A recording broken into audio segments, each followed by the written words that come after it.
उकळत्या पाण्यामध्ये कधी चपाती टाकली आहे का? नाही टाकली तर फक्त एकदा या पद्धतीने उकळत्या पाण्यामध्ये शिल्लक ज्या चपात्या आहेत त्या टाकून बघा. आता सगळ्यात आधी एका कढईमध्ये पाणी उकळायला ठेवलं आहे. आता पाण्याला उकळी आली. आता या 2 शिल्लक चपात्या होत्या आणि शिळ्या असल्या किंवा ताज्याही असल्या तर जमल. पण या शिल्लक चपात्यांचा उपयोग आपण अशा काही पद्धतीने केला आहे की सगळ्यांनी हा नाश्ता अगदी आवडीने आणि नवीन असा नाश्ता आहे. आता ह्या 2 चपात्या आहेत त्या उकळत्या पाण्यामध्ये टाकायच्या आहे.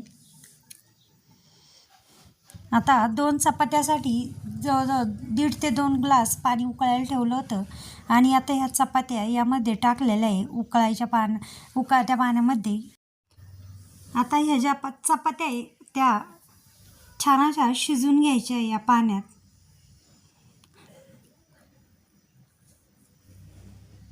चपात्या शिजवायला अजिबात वेळ लागत नाही. लगेच ह्या चपात्या पाण्यामध्ये मिक्स झालेल्या आहे.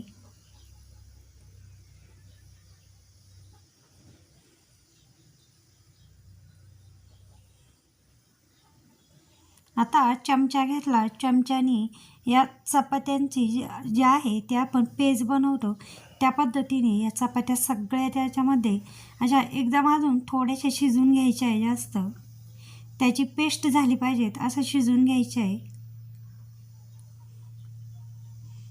आता हे जे पाणी आहे ते आटलेलं आहे, थोडंसं घट्ट झालं आहे चपात्या शिजल्यामुळे. आता हे थंड होण्यासाठी असंच ठेवून द्यायचं आहे. आता याचा थंड झालं आहे. मिक्सरचं मोठं भांडं घेतलेलं आहे त्याच्यामध्ये पुन्हा याची पेस्ट काढून घ्यायची. त्यामध्ये 1 वाटी सुजी टाकलेली आहे.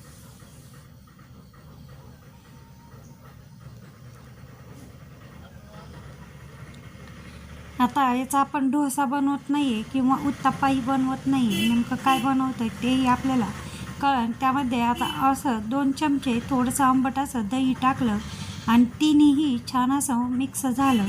आता जास्त पातळही नाही आणि जास्त घट्टही नाही, या पद्धतीने अशी पेस्ट झालेली आहे.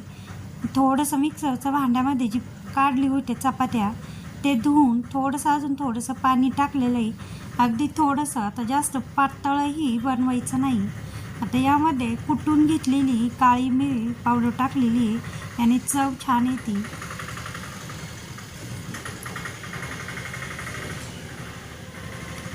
आता चपात्यामध्ये मीठ असतं पण पुन्हा थोडंसं चवीनुसार मीठ टाकलेलं आहे.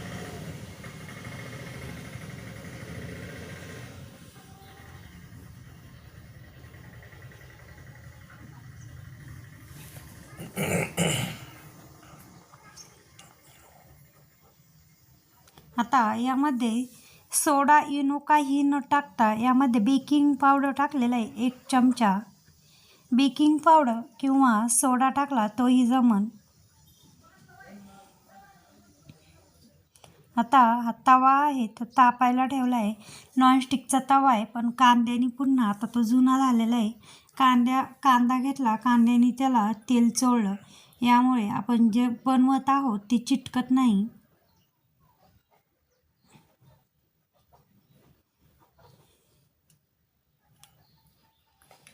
आता हे जे बॅटर आहे तवा गॅस कमी केलेला आहे. आता हा जो नाश्ता बनवत आहोत तो अगदी कमी गॅसमध्ये बनवलेला आहे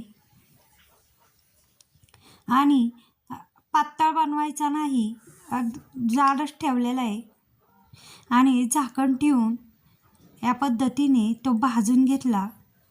आता ओव्हनमध्ये बनवायचा आहे ना हा नाश्ता, म्हणून या ठिकाणी एकाच साईडनी भाजून घेतलेलं आहे.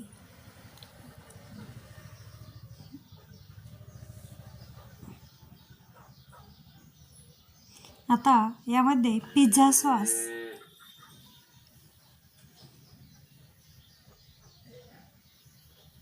आणि टॉमॅटो केचप असं दोन्ही याला चोळून घेतलेलं आहे. आता हळूहळू सगळ्यांच्या लक्षात आलं आहे की नेमकं आपण काय बनवत आहोत. तर आपण शिळ्या चपातीपासून पिझ्झा बेस बनवून पिझ्झा बनवत आहोत. आता या ठिकाणी आता हा ओव्हनमध्ये बनवायचा आणि तव्यावर कसा बनवायचा असे दोन्हीही पिझ्झे कसे बनवायचे ते आपण या ठिकाणी बघत आहोत. आता शिमला कांदा कापून घेतलेला होता या पद्धतीने. आता यामध्ये स्वीटकॉर्न किंवा पनीर असलं तेही चालेल. शिमला, टोमॅटो, कांदा आणि चीज टाकलेलं आहे.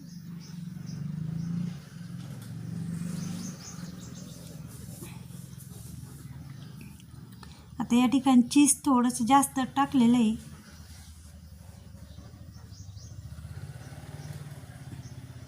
आणि पुन्हा काळी मिरी पावडर जी असते ती टाकली आहे.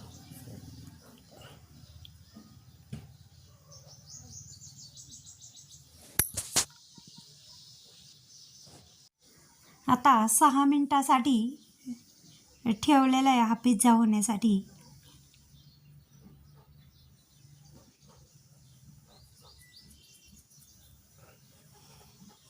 सहा मिनिटासाठी ठेवलेला आहे पिझ्झा बेक होण्यासाठी. आता पुन्हा एक हा तव्याला टाकलेला आहे. आता आपल्याला हा पिझ्झा जो आहे तो तव्यावर बनवायचा. आता ओव्हनमधला हा झालेला आहे 6 मिनिटासाठी आणि मस्त असा चविष्ट पिझ्झा आपला झालेला आहे.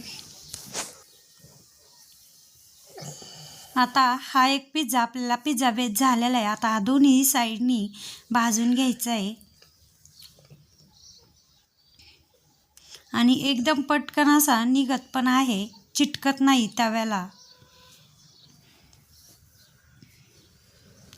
अतिशय पौष्टिक असा हा नाश्ता. आता याच्यातील थोडा जो तुकडा आहे तो मुलांनी खाल्ला होता आणि तसाही खाल्ला तो म्हणजे आंबोळी टाईप एकदम छान लागतं आणि त्यासोबत चटणी. आता याला पुन्हा पिझ्झा सॉस आणि टॉमॅटो सॉस असा लावला. पुन्हा कांदा, टॉमॅटो, शिमला सगळं टाकलं. आता जेवढं शिल्लक होतं कापलेलं मी तेवढंही टाकलं आहे, थोडंसं जास्तीचंच होतं आणि चीज टाकलं.